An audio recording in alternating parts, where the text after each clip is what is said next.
a lógica. Quais os produtos da oxidação da glicose? Gás carbônico, água e energia. Beleza? Beleza. Quem é que faz isso? As enzimas, que são dentro da nossa célula. Então, existem enzimas específicas que fazem esse processo. Se não existisse a enzima, essa reação ela poderia acontecer? Sim, ela pode acontecer. Sem a presença de enzima. Só que ia levar uma eternidade. Imagina que o nosso pH é um pH meio que neutro, a nossa temperatura corporal é uma temperatura baixa, 27 graus por aí, né? Então, nessas condições, uma reação química acontecer é muito devagar, quase parando. Então, o que a enzima faz? Ela acelera, ela busca alternativas com ligações químicas de acelerar essa reação. Se não existe essa enzima, ela está bem ferrada. Né? As enzimas, elas não estão na Terra, aí no planeta desde sempre. Elas foram, com o tempo, com a evolução, elas foram sendo criadas, vamos dizer assim. Né? Então, ela faz isso, ela acelera. Então, tem um grande poder de acelerar a reação. E a segunda característica dela é o que se chama de especificidade. Imagina que dentro de uma célula, nós vamos ter milhares de enzimas. Mas cada uma faz uma coisa específica. Então, sobre essa glicose, oxidar essa glicose aqui, só tem uma enzima que faz isso. Dentro dessas milhares que tem dentro da célula, tem uma que vai fazer essa reação. Senão, seria a casa da Joana, né? Então, é uma só que vai fazer esse processo. Então, a gente diz que ela é específica. A gente chama essa característica de especificidade. Sempre é assim. Deixa eu ver se está aqui mais para frente. Sempre é assim. A reação enzimática, assim, bem resumido. Então, nós temos um substrato, vou chamar ele de S. Esse substrato, ele vai ser utilizado, então, pela enzima. Vou botar enzima. Uma açãozinha, né? Enzima. Vou chamar a enzima de E. O que vai acontecer aqui? Vai formar um complexo. Esse complexo é chamado de enzima substrato. Eles vão se juntar. É como se a enzima fosse isso aqui e o substrato isso aqui. Então eles vão se juntar, eles vão se ligar quimicamente. Certo? Então eu vou formar um complexo. Tá, mas e daí? Daí acontece o seguinte. Na sequência, nós vamos ter a elaboração de um produto. Vamos escrever aqui em cima. Produto. Ou um ou mais, né? Produtos. Que são chamados de quê? Tá, e tem mais que vai sobrar aqui? A própria enzima.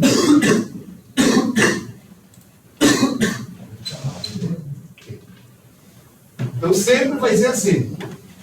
Ó, sempre vai ser nessa sequência aqui. Então a enzima vai reagir quimicamente com o substrato, vão formar um complexo, se entrelaçar os dois, vão reagir, vai ocorrer a formação de um produto e a enzima se solta desse substrato. E ela faz o quê? Ela volta para cá. E atua novamente sobre o substrato. Então essa é outra característica da enzima. Ela não se perde no processo. Não é porque ela participou de uma reação que ela é perdida, ela some. Não, ela está sempre ali. Então essa é uma grande vantagem dela também. Ela não é perdida. Imagina então que dentro da célula aqui, nós temos uma enzima que atua sobre a glicose, então, né? E centenas, milhares de glicose. Então ela vai, oxida a glicose, se solta, oxida outra glicose e assim sucessivamente. Certo? Então essa é outra característica dela. Então a equaçãozinha é sempre essa, sempre nessa lógica aqui. Certo? Então está aqui, mostrando na figurinha, né? Então nós temos a enzima e o substrato. Enzima e substrato. Então o que é o substrato? Olha, qualquer substância que a enzima tem uma certa afinidade. E essa afinidade, o que a gente chamou de especificidade? Dela ser específica. Essa afinidade é de tal ordem que não cabe na enzima dois substratos diferentes. É um só. Lá na química, lá, o professor provavelmente vai dizer assim, existe uma teoria para explicar isso, que é popularmente conhecida como chave e fechadura. Teoria da chave e da fechadura. Só existe uma chave para abrir essa fechadura. Então, se a enzima é a fechadura, só tem um substrato que cabe nela para desentravar o negócio. Certo? Então, sempre vai ser assim. Existe uma especificidade, substrato e enzima. Pode acontecer de ter duas enzimas para o mesmo substrato? Pode. Sempre é possível. Sempre tem as exceções. Pode ter dois substratos para a mesma enzima? Pode. Mas são casos muito isolados. O normal é ter uma enzima para um substrato. E não é qualquer lugar que acontece a reação e a formação desse complexo aqui, essa junção. Existe na moléculazinha da enzima um lugar bem específico. Vou fechar o lugar, bem específico. E esse lugar é chamado de sítio ou centro ativo. É ali. Então, é como mostra o desenho aqui. Tem que haver a afinidade geométrica. Né? Como se fosse uma figura mesmo. Geométrica. Claro que tem explicar outras explicações. Pode acontecer deformação de um e do outro. Mas não é assim. A enzima cabe no substrato certinho dentro dela. A reação vai acontecer, a reação química, e a formação então, de produtos. Tá? Vou pegar a maltose.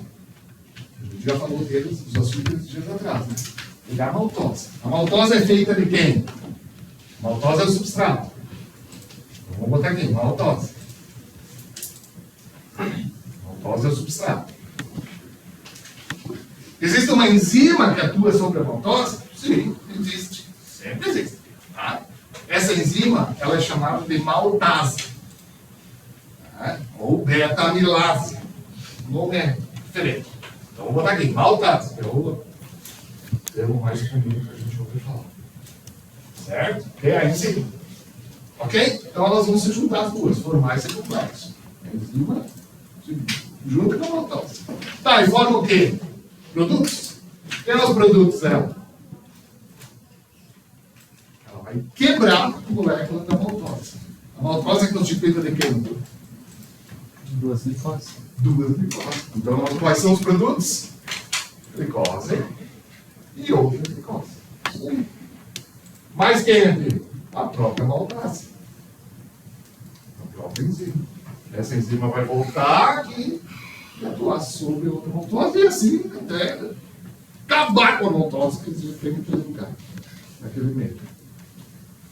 Então veja que nós temos o substrato, a enzima e os produtos. Sempre é assim, a lógica sempre é essa. Tá? Estou mostrando exatamente isso. A maltose está aqui, duas moléculas de glicose, ela vai quebrar. A função dela na vida é essa. Ela não vai dar nada. Dentro da nossa célula, do vegetal, do micro-organismo, ela não faz mais nada, a não ser pegar a maltose e quebrar em dois pedaços. Certo? Quando a enzima faz isso, ela quebra o substrato em pedaço, ela é chamada de hidrolase. Porque ela faz hidrólise. Hidrólise, né? Isso aí, o nome é hidrólise. Veja que então precisa de água. Tudo isso aqui acontece no meio onde tem água. Hidro vem água, né? O nome das enzimas, só para a gente. O nome das enzimas, existem várias maneiras de dar nome para enzima. O mais comum, no linguajar cotidiano, é a gente pegar o nome do substrato e adicionar o sufixo ase no final. Sempre assim. Então, o malte aqui vem da maltose, mais ase no final. O maltase. A enzima que hidrolisa a lactose. Vamos supor que aqui fosse uma lactose. A enzima seria a lactase. Se aqui nós tivéssemos o amido, ela seria chamada de amilase.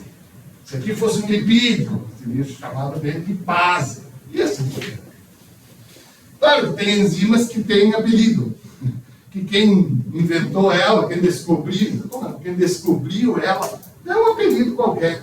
seja pela fonte onde ele tirou a enzima, seja por um dia que ele estava disposto a dar apelido para alguém e deu apelido para a enzima.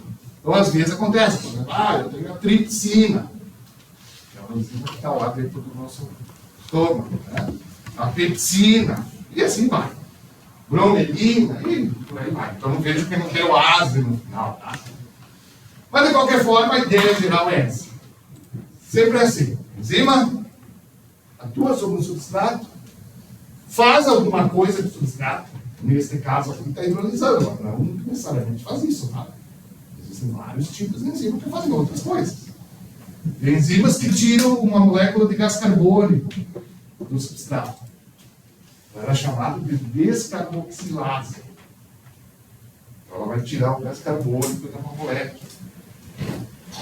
A outra enzima, outro grupo, tira o nitrogênio do substrato. Só faz isso, só vai lá e tira o nitrogênio.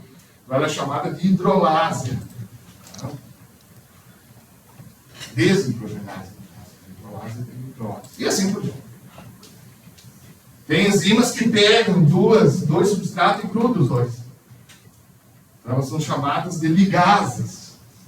E assim por diante. Tá? Mas interessa para a gente saber isso. Saber a sequência aqui lógica do processo. Tá? Então, aqui mostrando de novo, só para a gente. Amido. Olha, o amido ele pode ser quebrado, é uma molécula enorme, muito grande, ele pode ser quebrado em pedacinhos. Só que como o amido é grande, é uma molécula grande, existem várias enzimas que atuam sobre o amido, dependendo de qual ligação ela vai quebrar com o amido. Certo? Então, a partir do amido, a gente pode ter diferentes produtos lá no final. Depende de qual enzima vai fazer essa jogada aí. Tá? Então, por exemplo, eu botei a imagem de produtos comerciais. A gente vai no mercado e compra maltodextrina. A gente toma maltodextrina aí, porque é um carboidrato de assimilação mais demorada. Não é totalmente assimilado muito rapidamente, sabe? Então, um carboidrato que vai... Tipo comer batata doce, né? O amido da batata doce ele é metabolizado mais lentamente no nosso corpo. Então, como é que a indústria faz essa maltodextrina? Ela é colhida numa planta? Não. Ela é feita a partir do amido. Que amido? Do milho, por exemplo. Da farinha de milho. Pega o amido do milho e quebra ele em pedaços até obter essa chamada dextrina. É uma molécula um pouco maior do que a maltose. Não é amido, mas também não é glicose. Uma molécula de tipo intermediário. Xarope de glicose. Eu vou no mercado e compro isso aqui. Xarope de glicose. Por que eu vou comprar isso? É um açúcar. Um açúcar como se fosse a sacarose que a gente tem em casa para adoçar o café. Só que a sacarose é fácil. A gente vai na cana de açúcar e tira ela de lá. Onde a gente tiraria a glicose? Sacarose é fácil entender, né? Eu tenho uma planta lá que é a cana de açúcar. Eu vou lá e tiro a sacarose de lá. A planta já dá aquele açúcar. E a glicose, eu vou tirar da onde? Existe uma planta que dá glicose para nós? Não. Não. Então esse xarope desse açúcar chamado glicose é feito a partir de quem? Do amido. Isso aí. Pega o amido de milho, que é o mais barato que nós temos, quebra ele em pedaços até produzir glicose no final. Lá no final eu vou ter uma solução que é chamada de xarope de glicose. Xarope de glicose, assim por diante. Tá? Tudo é enzima. Na indústria sempre é preferível usar enzimas. Eu botei o primeiro caso aqui, ó. Eu posso quebrar esse amido até glicose sem usar enzima? Eu posso. Se eu botar ele o amido numa panela com água e tacar fogo, botar no fogão lá e ferver, o amido vai quebrar todo em pedacinho. Só que é caro, demorado e precisa muita energia. E a enzima faz esse trabalho muito mais facilmente. Tá? Então existe, agora para falar disso aqui, como que essa reação ela é controlada? Sim. Tentar entender o que afeta essa. Eu botei ali alguns fatores que podem influenciar nessa reação. Então nós temos vários fatores. Da enzima, especificamente, fatores ligados a ela e fatores ligados ao lugar, ao meio. Sobre a enzima, o que é importante a gente falar? Muitas vezes, essa molécula de enzima aqui, para ela funcionar direitinho, ela precisa de um ajudante. Vou tentar falar assim. Ela precisa de um apoio. E esse apoio, ele é chamado de cofator. Este cofator, ele pode ser de duas origens, orgânica e inorgânica. Quem são os cofatores de origem orgânica? As vitaminas. Muitas vezes, então, a enzima precisa de uma vitamina para ajudar ela nesse processo todo aí. Quando essa vitamina está lá, ela é chamada de coenzima. Então, o que é uma coenzima? Olha, é uma vitamina, uma substância orgânica auxiliar, vamos chamar assim, que complementa a molécula da enzima. Se essa coenzima, se essa vitamina não estiver lá, a enzima não tem como fazer o trabalho dela. Então, se nós, por exemplo, pensando no nosso caso, se a gente, na nossa alimentação, faltar uma vitamina, nós podemos comprometer a atividade das enzimas dentro da nossa célula. E aí a gente chama isso de carência. E a pessoa tem carência no tal de vitamina. Claro, as vitaminas não fazem só isso, tá, pessoal? Mas essa é uma função de vitaminas também. E às vezes, a enzima ela precisa de uma substância que é inorgânica, geralmente um mineral. Então, muitas enzimas precisam de um ajudante que é um mineral. Por exemplo, a gente usa ureia no solo, passando, os animais, eles não conta, Existe uma enzima que degrada a ureia. Essa enzima é chamada de urease. Então ela faz urease. Ela faz o quê? Quebra a molécula da ureia. Tá, mas essa urease ela precisa de um ajudante, que neste caso é um metal, que é o níquel. Então, se não tiver essa moléculazinha lá presente no meio, ela não faz a função dela. Ela é meia capenga. Ela tem que ter um ajudante. Então a enzima, para ser completa, ela tem que ter esses ajudantes. Ou ele é uma vitamina, ou é um metal, um mineral. Muito bem. E quais são as condições do meio onde a reação acontece? Olha, existem vários fatores no meio aqui que influem a velocidade da reação da enzima. Quais são esses fatores? Vamos por partes, os mais importantes. pH. pH que está aqui dentro. Imagina que aqui é a célula. pH que está aqui. pH é onde está acontecendo essa reação. Toda enzima tem um pH ótimo. Toda enzima tem um pH ótimo. pH ótimo. Cada enzima tem o seu pH.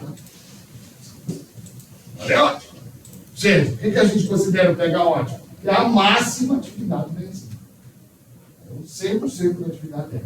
Se o pH estiver naquela função, está tudo certo. Se nós se afastar desse valor ótimo de pH, para mais ou para menos, a velocidade da reação enzimática reduz. Então, por exemplo, pegar a pepsina. Pepsina, como eu disse antes, ela está no nosso estômago. Qual é o pH ótimo dela? 2. O pH do estômago é muito baixo. Mas é ótimo pH. Se o pH do estômago aumentar ou reduzir, desse valor 2, a velocidade da reação da pepsina vai ser reduzida. Para todas as enzimas é assim. Todas. Amilase. Essa aqui, ó. pH ótimo dela, 7. Amilase salivar. Está na nossa saliva. Se nós pegarmos a nossa saliva e medir o pH, é 7. Neutro. Então a amilase que nós temos na boca, na saliva, trabalha a 7. mais ou menos de 7, tem uma queda na atividade dela. E assim, todas as enzimas. Beleza? Sempre assim. Sempre assim. Qual é o outro fator? Temperatura.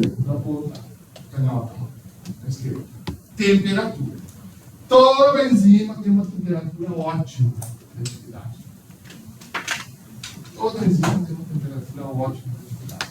Se nós aumentar ou reduzir a temperatura do meio, onde ela está, há uma queda na velocidade da reação. Só que aqui acontece uma coisa. Se nós for para a esquerda, ou seja, se nós reduzir a temperatura, vejam que a queda na atividade, na velocidade da reação, ela é mais lenta do que na direita. Então, se nós esfriar o lugar, o ambiente onde a enzima está, nós vamos esfriando, esfriando, esfriando, a enzima vai reduzindo a sua atividade. Mas não para. Ela não para, ela não reduz ao ponto de zerar a atividade. Por que para nós isso é importante? Porque um método que a gente usa para conservar os alimentos é congelar. Botar o alimento no congelador. Se eu pegar um alimento qualquer e botar dentro do freezer, as reações enzimáticas vão continuar. Porque o frio ele não vai inibir a atividade da enzima em seu cérebro. Para que isso acontecesse, eu teria que esfriar tipo a 60 graus abaixo de zero. Coisa que não vai acontecer. Em alimentos a gente não usa essa temperatura. Se a gente medir a temperatura do freezer, a gente tem em casa, no laboratório, nos mercados, vocês vão ver que a temperatura é 18, 20 graus negativo. Por aí. Então, nessa temperatura, as enzimas ainda continuam agindo. Então, se ela estraga o alimento, ela vai estragar o mesmo produto congelado. Por isso que tem uns 2, 3 anos atrás, quando estourou a história do Covid aí, tinha uma marca de um laboratório famosão aí que desenvolveu uma vacina do Covid. E aí as pessoas diziam assim, né, eu via na TV, né? Esse remédio, essa vacina é boa, só que para distribuir é complicado, porque ela precisa ser armazenada a 80 graus abaixo de zero. Qual postinho de saúde aí tinha um ultrafreeze? Nenhum. 80 graus abaixo de zero. Aí, claro, interrompe qualquer atividade enzimática. Tá aí o calor. Se nós aumentar a temperatura, vejo que o aumento da temperatura ocorre uma queda brusca aqui, ó, rapidinho na velocidade. Aí ela interrompe completamente. Por que no calor é assim? Aí a gente tem que lembrar o que eu falei da enzima. O que ela é quimicamente? Ela é uma proteína. Toda vez que a gente esquentar uma proteína, ela desnatura. Você lembra que a gente falou isso na aula passada, né? Toda vez que a gente pegar uma proteína e esquentar, ela desnatura. Então, se nós esquentar a enzima, ela vai pro saco, né? Ela desnatura. Ela perde a sua atividade. E a gente diz que isso é uma inativação da enzima com o calor. Então, toda vez que eu aquecer, ela pode, né, ser desnaturada.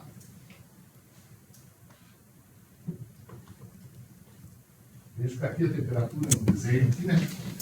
A temperatura ótima da enzima é em torno de 37, 38 graus. Temperatura de corpo humano.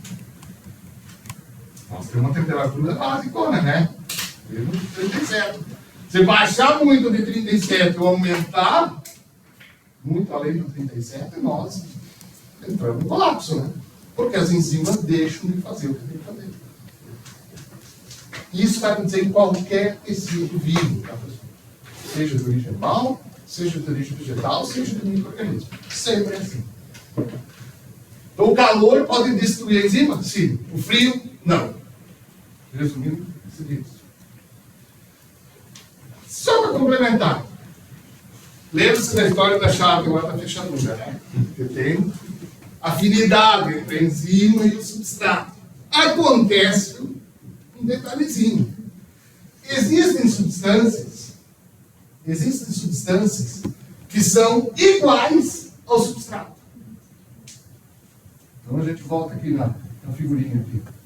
Existem substâncias que são iguais ao substrato.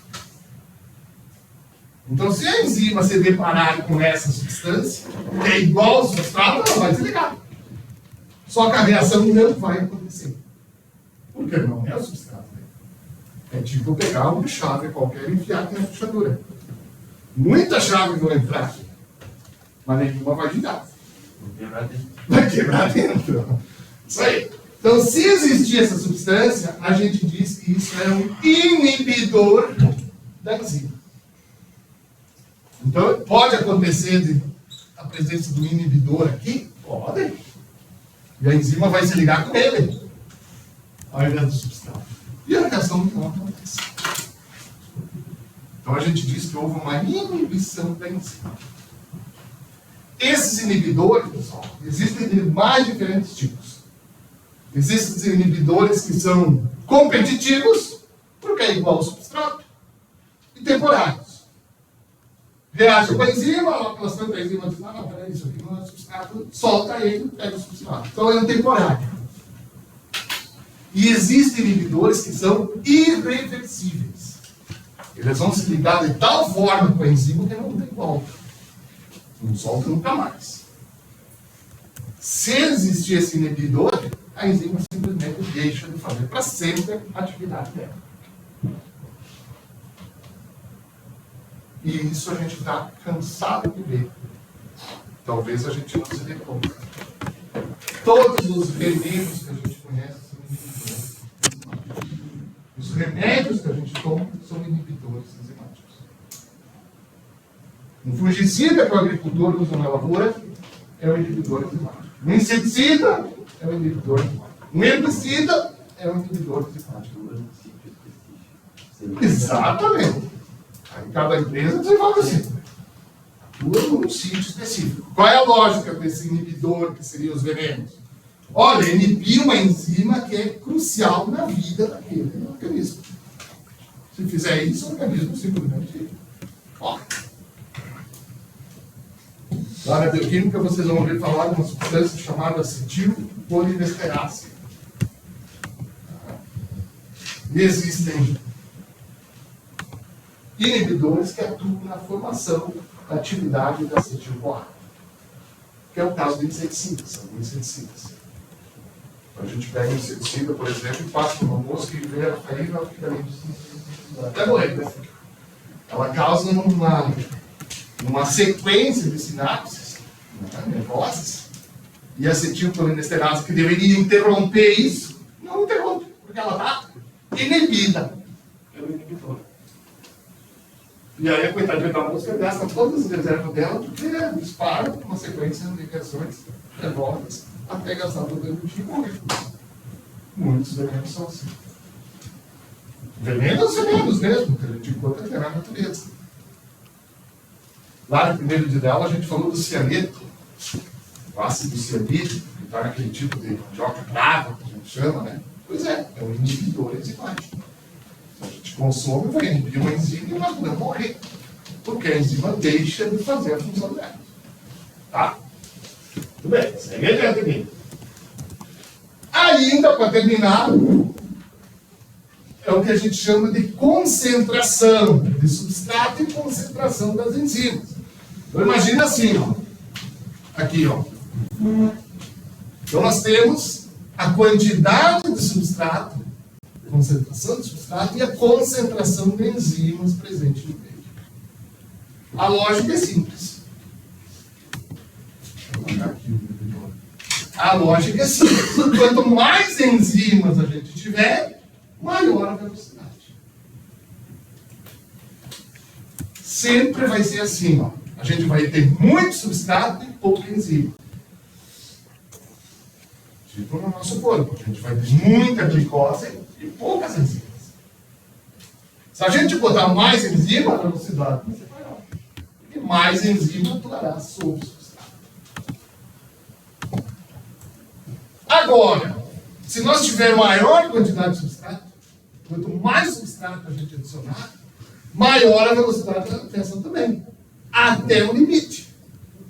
Ó, isso aqui, ó.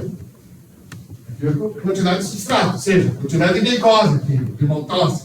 Quanto mais maltose nós tivermos, maior é a velocidade da reação. Até um ponto. A partir do qual não adianta nós ter mais substrato, porque a reação ela vai ficar meio numa velocidade constante. Quem fez solos em fertilidade? Quem fez? Zero? Vai. Com os adubos não é assim? Não seria mais lógico a gente chegar na lavoura e entupir o solo de adubo? Vai ter um limite, né? De absorção daquele adubo da planta. Outra coisa aqui, é mesmo em si. Lá a gente chama de curva de Limite-Cherlich, uma coisa assim, né? Curva dos acréscimos de crescimento. Hoje a gente vai botando substrato, mas vai chegar um ponto que a enzima, é o que a gente diz, ela está saturada. Vamos supor que nós tenhamos uma enzima e 10 substratos. Agora eu quero aumentar a velocidade. Eu vou botar 100 substratos aqui. A velocidade vai aumentar? Vai, mas até um ponto. Por quê? A enzima ela forma um complexo, ela tem que se soltar e ligar com o outro. Se soltar e ligar com o outro. Então não adianta nós ter 100, 1000, 1 milhão. Não é uma lógica. É o que a gente diz que ela está saturada de substrato.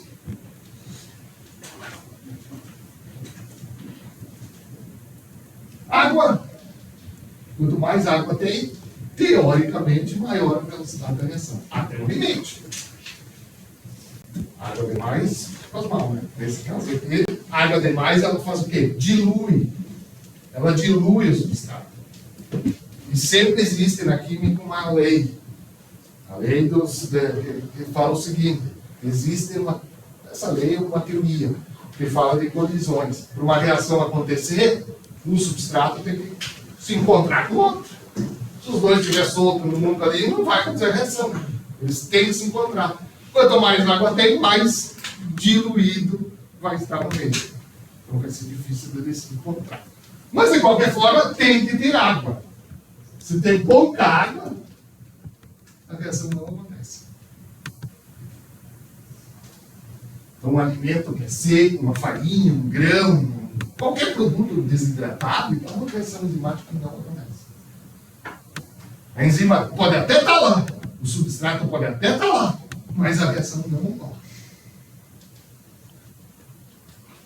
Aqui só exemplos, só para a gente se familiarizar com alguns nomes. Tá? Amilase a gente já falou. Olha, é uma enzima que quebra, hidrolisa amida. Protease, enzimas que quebram, hidrolisam proteínas. Essas são as mais conhecidas e a maior diversidade que a gente tem no mercado. A gente imagina assim, pessoal, que tem na natureza cerca de 25 mil enzimas diferentes. Existiu. Dessas 25 mil, nós conhecemos 2.500. Dessas 2.500 que a gente conhece, 500 são fabricadas. São produzidas e vendidas no mercado. 60% delas são proteases. São utilizadas para degradação de proteínas. Então, várias, né? Vejam que essas aqui não tem o ase no final, né? Porque são, como eu disse, os apelidos. Geralmente a origem, de onde foi tirada. Tá, eu vou ter essa enzima da onde? Basicamente de 3 lugares. Ou de plantas, então a origem é vegetal. Você vai lá e tira a enzima, purifica ela e vê. É o exemplo dessas 3 primeiras. Papaina. Qual é a fonte dela? Alguém se lembra do que é papaya? Mamão. Foi. Alguém foi lá no mamão, tirou ela, purificou e deu o apelido, papaina. Ela é uma protease retirada do látex, né? Do mamão. Ficina. Vegetal também. Ficus. O que é ficus? Figo. Tirado do figo. Bromelina. Não é das bromélias, tá? Mas é do parente da bromélia, do abacaxi. Do abacaxi. Ela é retirada dos abacaxis. Todas têm a mesma função. Elas degradam, quebram proteínas. Quimosina. Ah, não, complicou um pouquinho porque ela é de origem animal. A quimosina ela tem um nome comercial. Todos nós já ouvimos falar, inclusive na aula passada.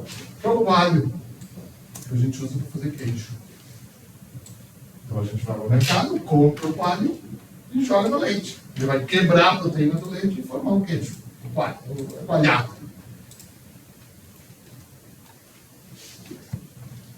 Ah, tem gente que não gosta. Né? Por uma série de razões religiosas, culturais e papapá, tem que consumir alimentos que venham da morte de animais. Tem os veganos aí e tal, que não querem saber. Então, no mercado existem a maioria das enzimas que são microbianas. São as mesmas, não. São enzimas que fazem as mesmas coisas, mas a origem dela é uma bactéria ou um fungo. Então, ela é produzida no laboratório. Não precisa ter uma planta ou um animal para fazer isso. Eu vou lá no laboratório e cultivo, crio a bactéria e a bactéria vai produzir essa enzima. As proteases, por que elas são produzidas em grandes quantidades? Uma das locais que a gente encontra ela é em detergentes. Mais de 3 horas, não aguenta. Chamados detergentes biodegradáveis. Então, as lipases que atuam sobre lipídio, quebrando, introduzindo. Um exemplo aqui, comercial. Talvez alguns de vocês conheçam. As pessoas têm em casa, muitas vezes. O produto que as pessoas chamam de amaciante de carne. Vou pensar que aquilo é.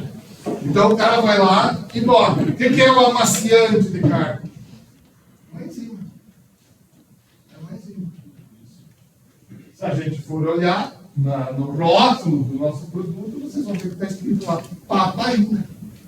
Ou seja, é aquela enzima tirada do mamão. Tanto é assim que na churrascaria, muitas vezes, no restaurante, o pessoal bota mamão picado na carne. E é a mesma função, né? A enzima está lá. E aí, o abacate, é a mesma lógica, tá? Ácido glutâmico. Ah, isso é mais difícil de saber o que é. Sim, mas a gente conhece a marca, essas ondas. Lá em 1800, em 60, um japonês desenvolveu isso. Ele cultivou um micro-organismo que produzia uma enzima capaz de formar aromas.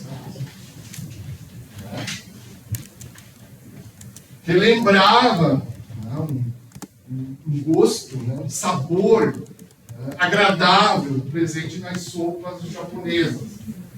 E naturalmente, quem é que dava isso na sopa? Algas. Então ele foi lá na alga e descobriu quem é que dava o saborzinho agradável lá. E descobriu uma molécula, uma substância química, que é o ácido glutâmico. É um aminoácido. E aí ele cultivou, criou uma bactéria lá que produz essa substância. Deu tão certo que ele criou uma marca. A gente conhece a marca, chamada Ajinomoto, que hoje é a maior empresa mundial de produção de enzimas. Enzimas é diferente, né? Muitas vezes fora do Brasil eles podem patentear enzimas. Então a empresa que desenvolve a enzima tem direito à patente. Se tu quiser usar a enzima, tem que pagar para eles. Então é um mercado extremamente valorizado, né? Aqui a lactase, que a gente falou antes. A lactase é produzida por quem? Por um micro-organismo, por um fungo. Então a indústria faz o quê? Cultiva o fungo, cria o fungo produz a enzima, é retirada, purificada e utilizada nas indústrias. Vamos dar 2 exemplos de reações enzimáticas que alteram então, os alimentos. Que é o que nós estamos estudando aqui, as alterações. Primeira dessas alterações, a rancidez. Vamos chamar aqui, rancidez. rancidez é uma alteração que ocorre nos alimentos? Sim. A formação de compostos que a gente popularmente chama de ranço. E o alimento ficou ranço, ficou rançoso. Então, ocorreu um processo de rancidez. Essa rancidez, ela pode ser de duas origens. Ela pode ser enzimática ou química. Então, vamos ver a primeira. Como é que acontece a rancidez de origem enzimática? Aí a gente vai lembrar uma coisa. Dias atrás a gente falou da formação dos lipídios. Os lipídios nos alimentos eles estão na forma basicamente de triglicerídeos. Triglicerídeos. Então o que é um triglicerídeo? O glicerol ligado ligado a 3 ácidos graxos. Uma rancidez sempre vai acontecer com gorduras. Lipídios. A rancidez aqui sempre vai acontecer com lipídios. Então tá aqui os nossos triglicerídeos.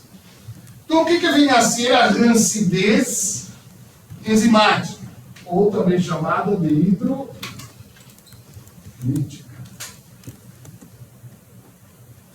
Vai ser o seguinte: uma enzima, que geralmente é produzida por bactérias, ela não está no alimento. É uma bactéria que está lá, atacou o alimento e produziu uma enzima. Essa enzima vai atacar isso aqui. Então, vou botar ela aqui. Como é que é o nome dela? Lipase. Então, essa enzima chamada lipase, que é produzida por bactérias, vai hidrolisar, vai quebrar essa ligação aqui. Se isso acontecer, qual é o produto? Qual é o produto?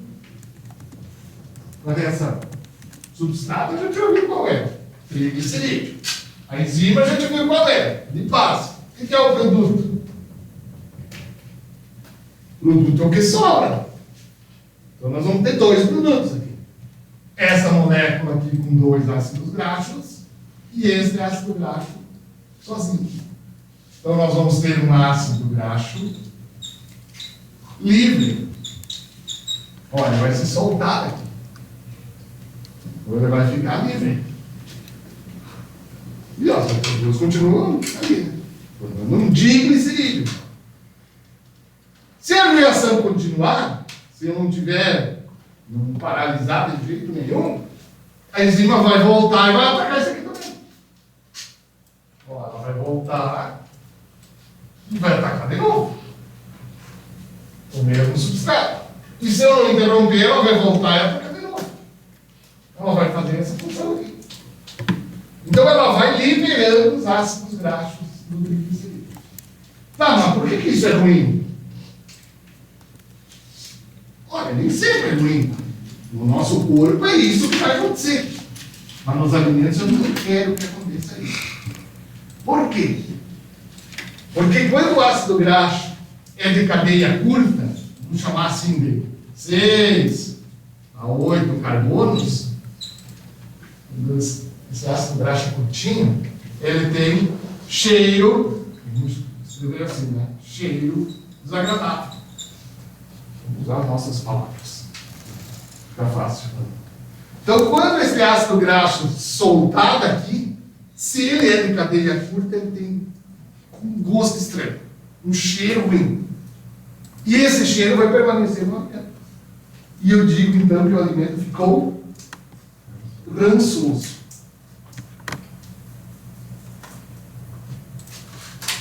Vejo que nem todos os ácidos graxos vão fazer isso, tá? Se ele é de cadeia longa, a gente não percebe nem cheiro nenhum.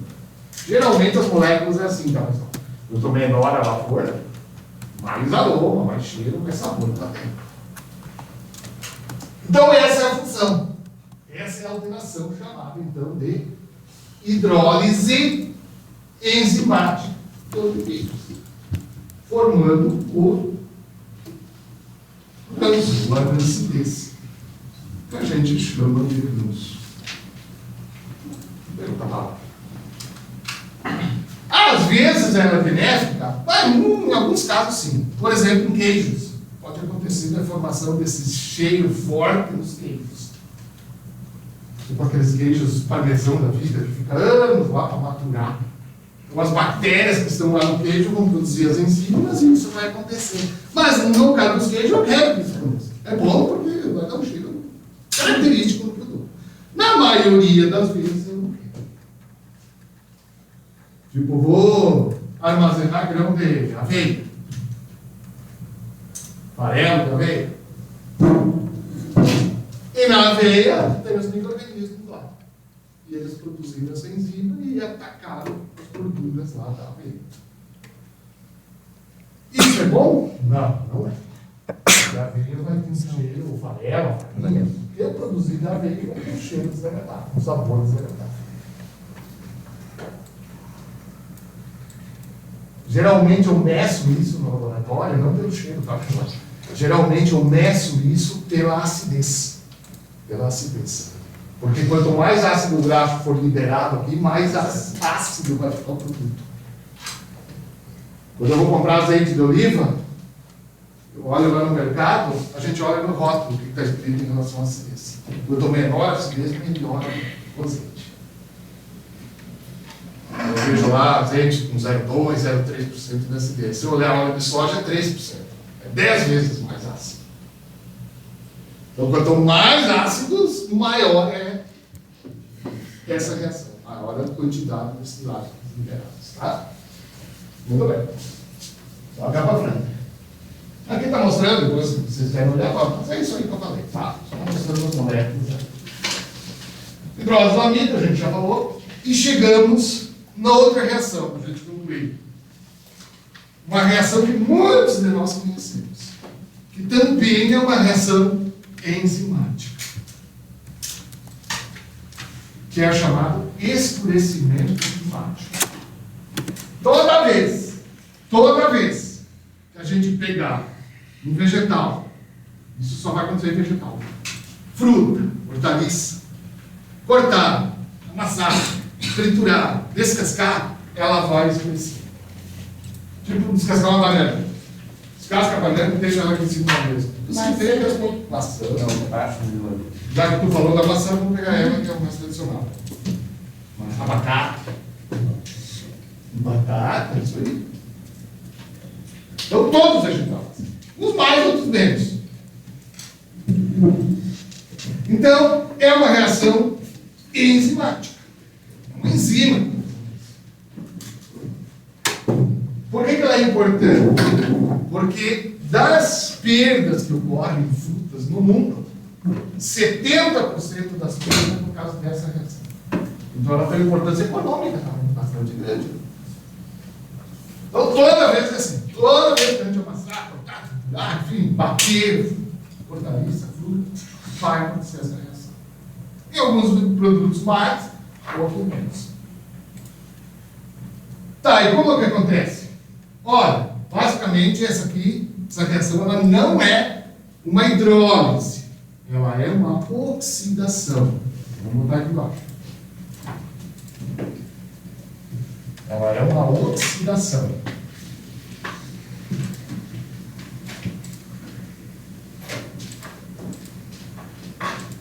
Então vamos ver. Então o que nós precisamos para a reação acontecer? Substrato, enzima e condições do meio. Então quem é o substrato? Neste caso, o substrato é chamado de polifenóis. Esse é o substrato. Vamos botar aqui, substrato. Quem é a enzima? Tem a enzima, tá? Ela é chamada de polifenol.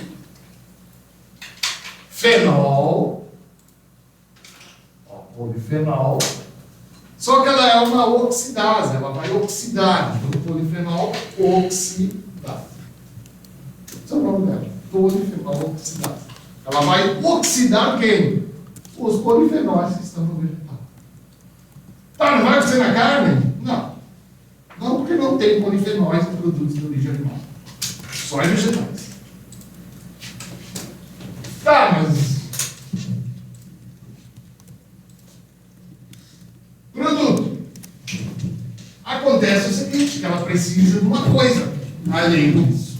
Além disso está oxigênio, exatamente. Porque ela é uma oxidase. Ela vai oxidar. Então ela tem que enfiar o oxigênio no polifenol.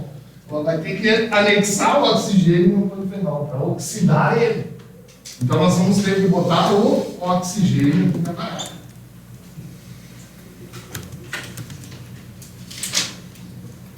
Muito bem. Qual é o produto resultante disso? Produto chamado de melanina. Esse é o produto. Esse nome não é estranho, né? Melanina. A pele, né? A melanina da pele, né? A pele quanto mais escura, mais melanina tem. Então, é um pigmento escuro. Então, essa melanina é um pigmento, vamos escrever aqui, né? Pigmento escuro. Então, vai alterar a coloração. Vai alterar a coloração. Sabor, enfim. E mais a tal da enzima. E mais a enzima. Ela vai voltar, vai para cá de novo e assim sucessivamente. Então, para a reação acontecer, é bem simples, entender. Tem que ter essas três coisas. Só que tem um detalhe: todo tecido vegetal tem polifenol. Todo tecido vegetal tem um polifenol oxidase. E todo tecido vegetal tem um oxigênio. Então, por que não acontece no fruto in natura, assim? Por que eu tenho que cortar ele, amassar, triturar, descascar? Por que não está acontecendo dentro da maçã? Sei lá, dentro da maçã tem as três coisas que precisam. Tem oxigênio. Dentro dos tecidos tem oxigênio lá. Se a gente fica em dúvida, é só pegar um balde de água e jogar uma maçã dentro, né? A maçã vai boiar, né? Porque tem oxigênio. Não tem a ver com pH, porque quando botar limão ou vinagre, é para controlar. É isso. Nós vamos pensar em controlar depois quando a gente não quer que aconteça. Porque na célula vegetal, tudo tem compartimento. A enzima, ela está dentro da célula? Tá. Mas ela está num compartimento separado dos polifenóis. Eles estão em locais diferentes. Os polifenóis estão aqui, dentro desse círculo grandão chamado vácuo, e as enzimas estão fora. Então só vai acontecer a reação quando eu amassar, triturar, cortar, porque daí vai haver a colisão do interesse. Lembra-se naquele primeiro dia de aula que a gente falou como que a gente escolhe abacate quando chega no mercado? Vocês falaram assim, não, eu vou pelo dedo, né? Eu vou dar uma amassadinha no abacate para ele estar maduro. Imagina que 5 pessoas fizeram isso e eu sou 6 que compro abacate. Eu chego em casa, vou descascar tudo preto por dentro, né? Porque cada vez que alguém foi lá ver uma didata, né? Viu um apertão lá, tu misturou as duas coisas. E a reação começa a acontecer. Mesmo sem descascar o fruto. Mas claro, quando eu cortar, descascar, triturar, a reação vai. Porque daí eu vou oferecer mais oxigênio ainda e vou fazer com que a enzima e o substrato se relacionem. Muito bem. Então a reação é isso aqui. Às vezes ela é benéfica. Então eu botei um caso bem conhecido, né? Quanto que essa reação é boa? Quanto que essa reação aqui é benéfica, boa? Olha, é boa, por exemplo, na formação de chás. A gente vai no mercado, tem o chá verde e o chá preto. Eles são feitos do mesmo jeito, da mesma planta. A única coisa é que o chá preto ele é fermentado. Eu deixo as folhas lá 2, 3 dias e eu coloco uma fermentação e essa reação acontece. Então, a formação de melanina no chá preto. eu não joguei muito. Só isso. Então, em alguns casos é bom que aconteça. Na maioria não é. Tá. Quando eu não quero, vamos passar para diante aqui.